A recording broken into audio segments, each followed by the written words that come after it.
श्री गणेश अंक में श्री गणेश गीता और श्रीमद् भागवत गीता एक तुलनात्मक अध्ययन।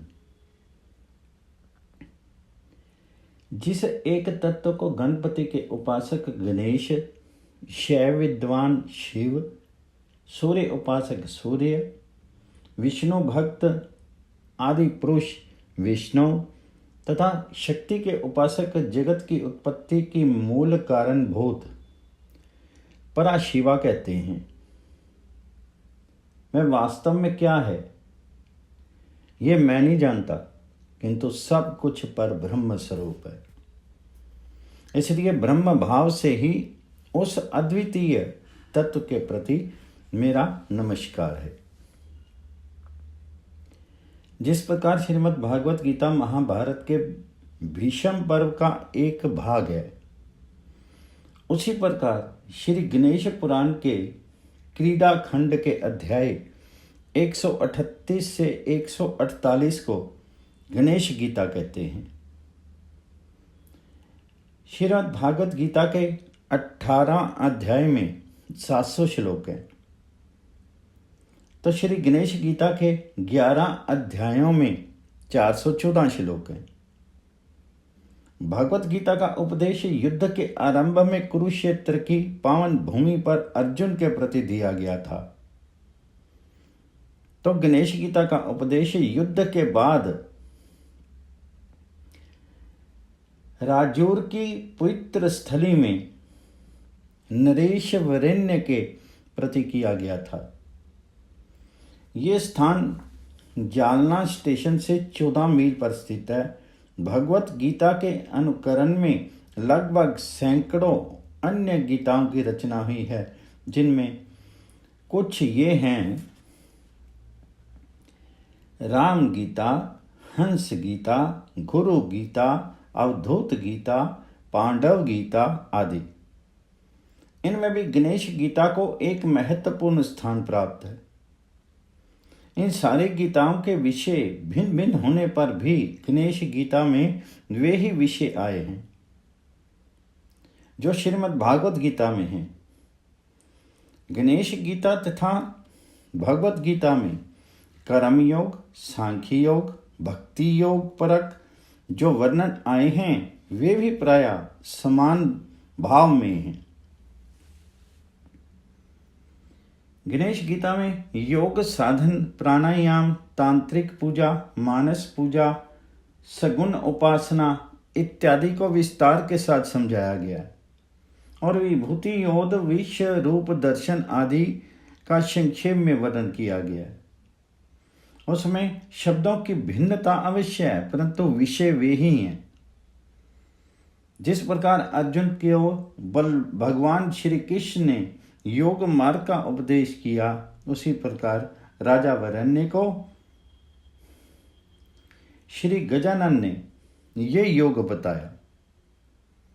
परंतु इन दोनों गीताओं में दोनों श्रोताओं की मन स्थिति और परिस्थितियां भिन्न हैं। भगवत गीता के प्रथम अध्याय से स्पष्ट है कि मोह के कारण अर्जुन की मूढ़ अवस्था हो गई थी। वे अपने कर्तव्य का भी ठीक ठीक निर्णय नहीं कर पाता था और निष्क्रियता, विमूढ़ता, नपुंसकता, भ्रांतता एवं शिथिलता आदि से भी आक्रांत था। परंतु राजा वरेण्य की ऐसी विमोहग्रस्त अवस्था नहीं थी, अपितु वह साधन चतुष्टय संपन्न मुमुक्षु स्थिति में था। वह अपने धर्म तथा कर्तव्य को जानता था। उसने धर्मयुक्त राज्य किया था। उसके मन में केवल एक ही पश्चाताप था। उसे बड़ा खेद था कि हाय, मैं कैसा अभागा हूँ कि स्वयं भगवान गणेश जी ने मेरे घर जन्म लिया, उस पर भी मैंने उन्हें कुरूप पुत्र मान करके सरोवर पर त्याग दिया। ये अच्छा हुआ कि ये बालक मुनि पराशर जी को मिला और उन्होंने उसका पालन पोषण किया। इसी 9 वर्ष के बालक गजानन ने सिंदूर असुर का संहार करके भूभार हटाया है। अब मैं उन्हीं गजानन से चरण आश्रय की याचना करूंगा। तदंतर राजा ने उनसे प्रार्थना की, हे महाभागो विघ्नेश्वर, आप सब शास्त्रों तथा विद्याओं के ज्ञाता हैं। मुझे भी मुक्ति के लिए योग का उपदेश कीजिए। इसके उत्तर में गजानन ने कहा, राजन, तेरी बुद्धि मेरे अनुग्रह से उत्तम निश्चय पर पहुंच गई है। मैं तुम्हें योग अमृत से भरी गीता सुनाता हूं, सुनो। ये कहकर के श्री गणेश ने सांख्य सारार्थ नामक प्रथम अध्याय में योग का उपदेश देकर के उन्हें शांति का मार्ग बतलाया। स्थित प्रयज्ञ पुरुष का जो वर्णन किया वह भगवत गीता के दूसरे अध्याय में भी आया है। तद अनुसार ही श्री गणेश जी ने कहा, सच्चे योग युक्त पुरुष के लक्षण तो और ही होते हैं। वे तृष्णा से मुक्त, दया में जगत का उद्धार करने वाले, हृदय स्थित पर ब्रह्म को सदा ही सर्वत्र व्याप्त देखने वाले और सदा संतुष्ट रहने वाले होते हैं। उनकी दृष्टि में सोना, मिट्टी, पत्थर सब समान हैं। शिवे विष्णु च शक्तो च सूर्यमयी नर अधिप, या भेद बुद्धि और सा सम्यक योगी मतो ममा। नरेश्वर, शिव, विष्णु, शक्ति, सूर्य तथा मुझ में भी जो अभेद बुद्धि है वही मेरे मत में उत्तम योग है। मैं ही सब कुछ हूं और मुझ में ही सब है। मैं ही सत्य, चित्त और आनंद रूप ब्रह्म हूं।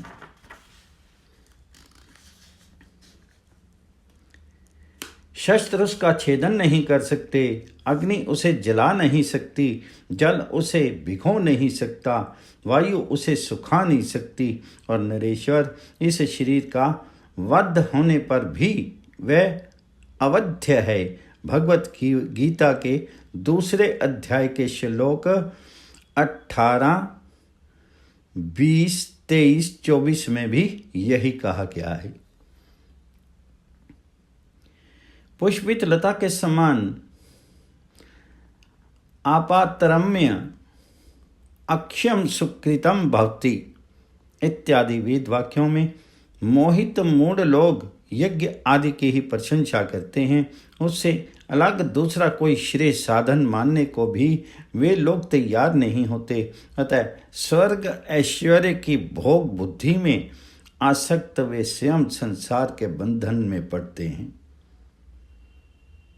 अतः सुनो, वरन आश्रम धर्म युक्त कर्मों का अनुष्ठान करके मुझे अर्पण करने पर उसके पाप पुण्य रूप बीज अंकुर नष्ट हो जाते हैं।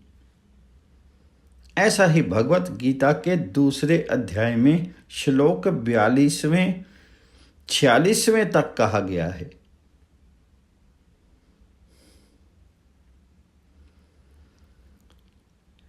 इस प्रकार आत्मात्मक विवेकी बुद्धि से यदि पुरुष पाप पुण्य से मुक्त हो जाता है, यही योग विधि युक्त कर्मों में सच्ची कुशलता है। ऐसा योगी स्थित प्रयग कहलाता है। गणेश गीता के अध्याय 1 श्लोक 53 से 64 तक ऐसे स्थित प्रयग के लक्षण दिए गए हैं। ये ही बातें भगवत गीता के दूसरे अध्याय के श्लोक 56 से 71 तक बताई गई हैं। भोग, यदि देव की अनुकूलता से वृद्ध अवस्था में भी ऐसी ब्रह्म बुद्धि प्राप्त हो जाती है तो वह भी जीवन मुक्ति को प्राप्त होगा। यही बात भगवत गीता में भी कही गई है। इसी ब्राह्मी स्थिति को प्राप्त पुरुष कभी मोहित नहीं होता और अंतकाल में इसमें निष्ठा को प्राप्त होकर के वह ब्रह्म में विलीन हो जाता है।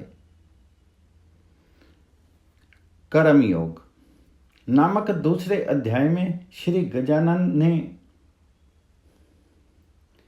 वरेण्य को कर्म योग का उपदेश दिया। सांख्य सारार्थ नामक पिछले प्रथम अध्याय में ज्ञान का प्रकाश में मार्ग बतलाया गया था, परंतु केवल मार्ग देख लेना पर्याय नहीं है, उस पर चलना भी आवश्यक है तथा श्रद्धा या भक्ति की भी इसमें आवश्यकता पड़ती है। गणेश गीता के पहले अध्याय में श्लोक 34 तथा 38वें में कुछ विरोधाभास सा दिखाई देने में से वरेण्य ने भी इस संबंध में अर्जुन जैसा ही प्रश्न किया। ज्ञान निष्ठा कर्म निष्ठा द्वयम प्रोक्तम त्वया विभो अवधार्य वेदकम में निःश्रेयस्करम नो किम। प्रभु, आपके ज्ञान निष्ठ और कर्म निष्ठ दोनों का वर्णन किया है, अब ये निश्चय करके बतलाइए कि इन दोनों में कौन मेरे लिए कल्याण करता है। भगवत गीता के तीसरे अध्याय के दूसरे श्लोक में अर्जुन ने भी ऐसे ही अनुरोध किया। श्री गजानन ने कहा कि स्थिर स्वभाव वालों के लिए बुद्धि योग और अस्थिर स्वभाव वालों के लिए कर्म योग बताया गया है। विधि युक्त कर्म के आलस्य या विषाद से कोई त्याग देता है तो वह निष्क्रियता को नहीं प्राप्त होता। कोई क्षण भर भी बिना कर्म किए नहीं रह सकता। माया के स्वभाव के अनुसार तीनों गुण उससे कर्म करवाते हैं। कर्म इंद्रियों को रोक करके मन से विषयों का चिंतन भी निंद्य कर्म है। अतः केवल परमेश्वर की प्रीति के लिए कर्म करने वाला ही श्रेष्ठ पुरुष और सच्चा कर्म योगी है। जो कर्म मेरे लिए किए जाते हैं वे कहीं और कभी कर्ता को बांधते नहीं हैं। वासना या फल आसक्ति पूर्वक किया गया यह कर्म देहधारी को बलपूर्वक बांध लेता है। मैंने ही सारे वर्ण और उसके धर्म एक साथ उत्पन्न किए हैं, वे ही धर्म कर्म यज्ञ हैं। इसे निष्काम बुद्धि से करने पर यह कल्प वृक्षा फल देते हैं। भगवत गीता तीसरा अध्याय 7 से 10 तक के भाव भी इसके समानार्थक हैं। ऊपरी निर्दिष्ट गणेश गीता के श्लोक से ये स्पष्ट प्राप्त ज्ञात होता है कि वर्ण आश्रम धर्म के अनुसार विधि युक्त कर्म को निष्काम भाव से केवल ईश्वर अर्पण बुद्धि से करना ही यज्ञ है। ऐसे यज्ञ को जो वर्णन भगवत गीता में आया है वही गणेश गीता में भी उपलब्ध है।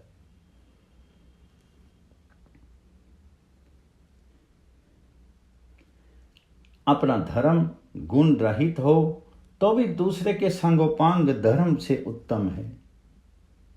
अपने धर्म में मर जाना भी परलोक में कल्याणकारी है, परंतु दूसरे का धर्म भय देने वाला है। यही तथ्य भगवत गीता में भी कहे गए हैं। श्रेयान स्वधर्म विगुणम पर धर्मात स्व अनुष्ठातात स्वधर्मे निधनम श्रेया पर धर्मो भयावा। विज्ञान योग नामक तीसरे अध्याय में भगवान गजानन ने भी अपने अवतार धारण के संबंध में वे ही बातें बतलाई हैं जो भगवत गीता के चौथे अध्याय में कही गई हैं। गणेश गीता के वेद संन्यास योग नामक चौथे अध्याय में योग अभ्यास तथा प्राणायाम के संबंध में जो विशेष बातें बतलाई गई हैं वे इस प्रकार हैं। प्राणायाम के 3 प्रकार हैं।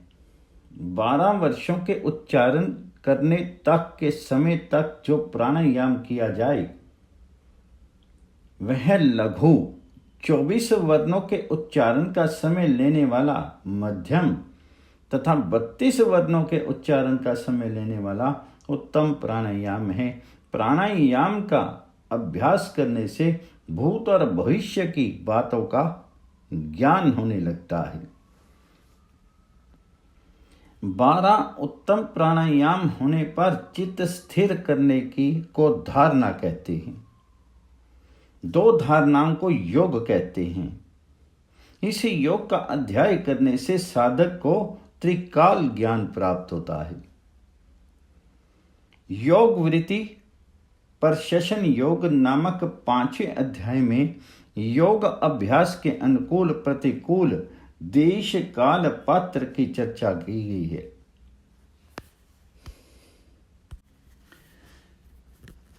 जो संतप्त, थका मांदा, व्याकुल, भूखा अथवा व्यग्र चित्त हो वह योग अभ्यास नहीं करे। जहां अत्यंत सर्दी या अत्यंत गर्मी हो, वायु, अग्नि और जल तीनों में जो स्थान व्याप्त हो, जहां कोलाहल होता हो, जो स्थान अधिक जीर्ण खंडर हो वहां और अग्नियुक्त गौशाला में, जल के निकट, कुएं के किनारे, शमशान भूमि में, नदी में, दीवार पर, मरमर ध्वनि से युक्त सूखे पत्तों की राशि पर, जहां बांबी लगी हो, ऐसे चित्त वृक्ष के नीचे और पिशाच आदि से घिरे हुए स्थान में योग ध्यान परायण योगविता पुरुष योग अभ्यास नहीं करे। ऊपरी निर्दिष्ट स्थिति एवं देश काल को योग अभ्यास के लिए अयोग्य बताया गया है। अविहित रीति से योग अभ्यास करने पर लाभ के स्थान पर हानि होने की संभावना रहती है।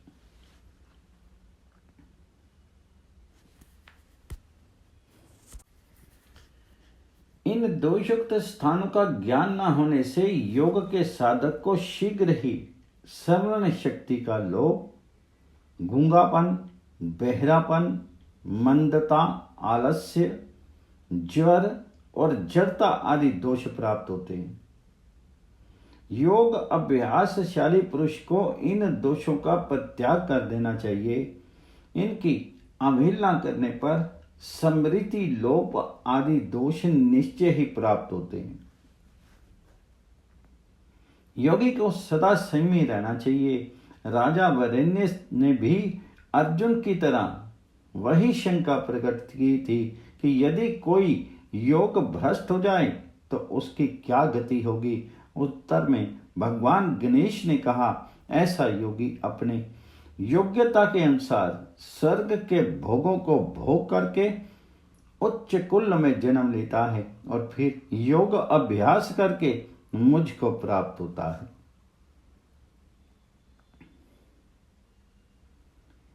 पुण्य कर्म करने वाले में से कोई भी नरक में नहीं पड़ता।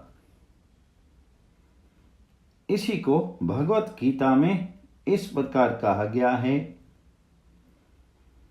ना ही कल्याण कृत कश्चित दुर्गति तात गच्छति।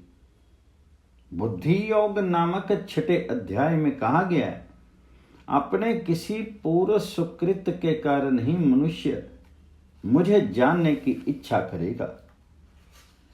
जिसका जैसा भाव होता है तद अनुरूप ही मैं उसकी इच्छा पूर्ण करता हूं।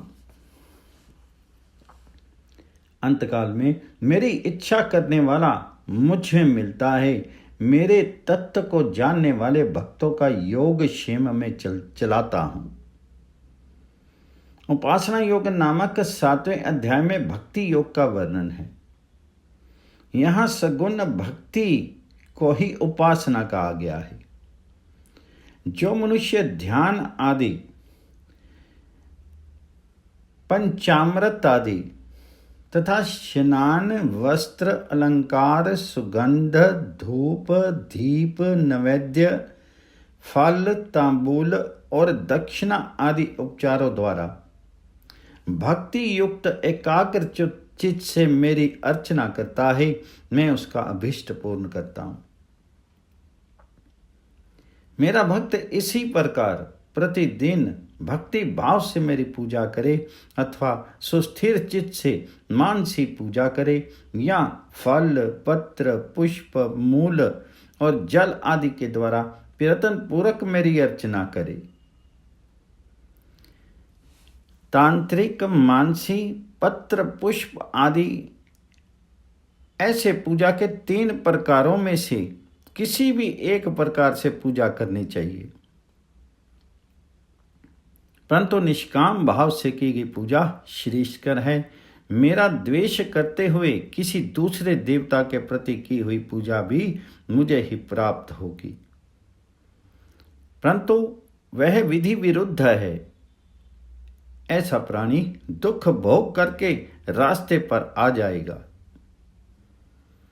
पूजा में भूत शुद्धि, प्राणायाम, न्यास, मंत्र जप एवं स्तोत्र पाठ आवश्यक है। पूजा में अधिकार सभी का है। मैं ही सारे विश्व में परिव्याप्त हूँ। जो मेरी इस विभूति को जान करके मेरी उपासना करता है वह कभी नष्ट नहीं होता। लोक में जो जो अतिशय श्रेष्ठ वस्तु हैं वे मेरी विभूति हैं, ऐसा समझो। इसी के समानार्थक भाव भगवत गीता में भी प्राप्त होते हैं। विश्वरूप दर्शन योग नामक 8वें अध्याय में श्री गणेश ने भी भक्त वरेण्य को विश्व रूप का दर्शन कराया है। जैसे समुद्र से उत्पन्न सारे जल बिंदु समुद्र में ही लीन होते देखे जाते हैं, वैसे ही अनेक विश्व भावन गणेश के उस विशाल रूप में समाते ही जा रहे हैं। वरेण्य उस अनंत रूप से भयभीत होकर के फिर उसी सौम्य रूप को दिखलाने के लिए प्रार्थना करते हैं। इस पर गणेश जी ने सगुण रूप धारण किया और बतलाया कि सगुण उपासना ही मुझे अधिक मान्य है। राजन, जो मेरा भक्त मुझ में अपना मन लगा करके अनन्य भक्ति रखते हुए प्रेम पूर्वक मुझ साकार ईश्वर का सेवन करता है तो मेरे लिए सम आदर के योग्य है। क्षेत्र ज्ञातर ज्ञान के विवेक योग नामक 9वें अध्याय में क्षेत्रज का ज्ञान तथा सत्व, राज्य, तम आदि तीनों गुणों के लक्षण भी बतलाए गए और संक्षेप से कह दिया। लोग जिस जिस रूप में मेरी उपासना करते हैं उनकी उत्तम भक्ति से प्रसन्न होकर के मैं उन्हें उसी रूप में दर्शन देता हूं। अब श्रीमद् भागवत गीता से इसकी तुलना करें। यो यो याम याम तनु भक्त श्रद्धा अर्ष्टुम अच्छति तस्याचलम श्रद्धाम तामेव विदधाम्यहम्। उपदेश योग नामक 10वें अध्याय में देवी, आसुरी और राक्षसी ऐसी 3 प्रकार की प्रकृतियों के लक्षण बताए गए हैं, जबकि भगवत गीता में केवल देवी और आसुरी दो ही प्रकार की प्रकृतियों का वर्णन किया गया है। देवी प्रकृति के लक्षण अपेशून्य, अक्रोध, धैर्य, तेज, अभय, अमानित्व आदि हैं, जो मुक्ति प्रदान करते हैं। अतिवाद, अभिमान, गर्व, भोग इच्छा आदि आसुरी स्वभाव के चिन्ह हैं, जो पहले भोग तथा बाद में दुख प्रदान करते हैं। निष्ठुरता, मद, मोह, द्वेष, क्रूरता, जारन मारन आदि प्रयोग, अविश्वास, अपवित्रता, निंदा, भय एवं असत्य आदि राक्षसी प्रकृति के गुण हैं, जो नरक और दुख देने वाले हैं। पूर्वकृत पापों के कारण ही नारकी जीव पुनः संसार में कुबड़े, अंधे, पंगु एवं दीनहीन होकर के उत्पन्न होते हैं। नरेश्वर देववश नरक से निकल करके वे पृथ्वी पर कुबड़े जन्म के अंधे, पंगु और दीन होकर के हीन जातियों में जन्म लेते हैं। काम, क्रोध, लोभ और दंभ ये चार नरकों के महाद्वार हैं, अतः इनका त्याग कर देना चाहिए। अतः देवी प्रकृति का आश्रय लेकर के मोक्ष का साधन करना चाहिए। त्रिविध वस्तु विवेक निरूपण योग नामक अंतिम 11वें अध्याय में कायिक, वाचिक तथा मानसिक भेद से तप के 3 प्रकार बताए गए हैं: ऋजुता, श्रद्धा, शौच, ब्रह्मचर्य और देव द्विज पूजन आदि कायिक तप हैं। सत्य और प्रिय भाषण वाचिक तप है एवं निष्कपटता, समाधान, शांति और दया आदि मानसिक तप के प्रकार हैं। तीनों गुणों के संबंध के कारण भी तप के 3 प्रकार और होते हैं। इन्हीं 3 गुणों के कारण यज्ञ, दान, ज्ञान, कर्म, कर्ता, सुख इत्यादि के भी 3 भेद हो जाते हैं। इनमें सत्वगुण श्रेष्ठ और मोक्षदायक है। चातुर्वर्ण भी इन्हीं गुणों के आधार पर प्रतिष्ठित हुए हैं। प्रत्येक के धर्म भी अलग अलग है। राजन, अपने अपने कर्मों में लगे हुए ये चारों वर्णों के लोग मुझे समर्पित करके यदि समस्त कर्मों का अनुष्ठान करते हैं तो मेरी कृपा से सुस्थिर परम पद को प्राप्त हो जाते हैं। इसी भाव की झलक भगवत गीता में भी दिखाई गई है। यत् पर्वितीर भूतानां येन सर्वम इदम ततम स्वकर्मणा तम व्यचर सिद्धिम विंदति मानवा। जिस प्रकार भगवत गीता और गणेश गीता का आरंभ भिन्न भिन्न परिस्थितियों में हुआ था, उसी तरह इन दोनों गीताओं के श्रवण का परिणाम भी भिन्न भिन्न हुआ। अर्जुन अपने शास्त्र धर्म के अनुसार युद्ध करने को तैयार हो गए, परंतु राजा वरेण्य पुत्र को राज्यभार सौंप करके वेग पूर्वक वन में चले गए। वहां उन्होंने योग का आश्रय ले मोक्ष प्राप्त कर लिया। उस मुक्त स्थिति का वर्णन इस प्रकार किया गया है कि जिस प्रकार जल जल में मिलने पर जल ही हो जाता है, उसी प्रकार ब्रह्म रूपी गणेश का चिंतन करते हुए राजा वरेण्य भी उस ब्रह्म रूप में समा गए। प्रचार की दृष्टि से गणेश गीता का प्रचार अत्यल्प है। भगवत गीता का प्रचार अनंत गुना है। गणेश गीता पर भाष्य भी बहुत ही कम लिखे गए हैं, जबकि भगवत गीता पर लिखे गए भाष्यों की संख्या करनी कठिन है। इतना होने पर भी दोनों गीताओं की फलश्रुति एक ही है। साधक इन दोनों में से चाहे भगवत गीता का आश्रय ले, चाहे गणेश गीता का, किसी भी गीता के अनुसार साधन भजन करने पर प्रत्येक साधक को समान प्रकार की ब्राह्मी स्थिति की प्राप्ति होगी। ये इसलिए कि इन दोनों का प्रतिपाद्य विषय एक ही है तथा विषय की प्रतिपादन शैली भी लगभग एक सी है। ओम गण गणपति नमः।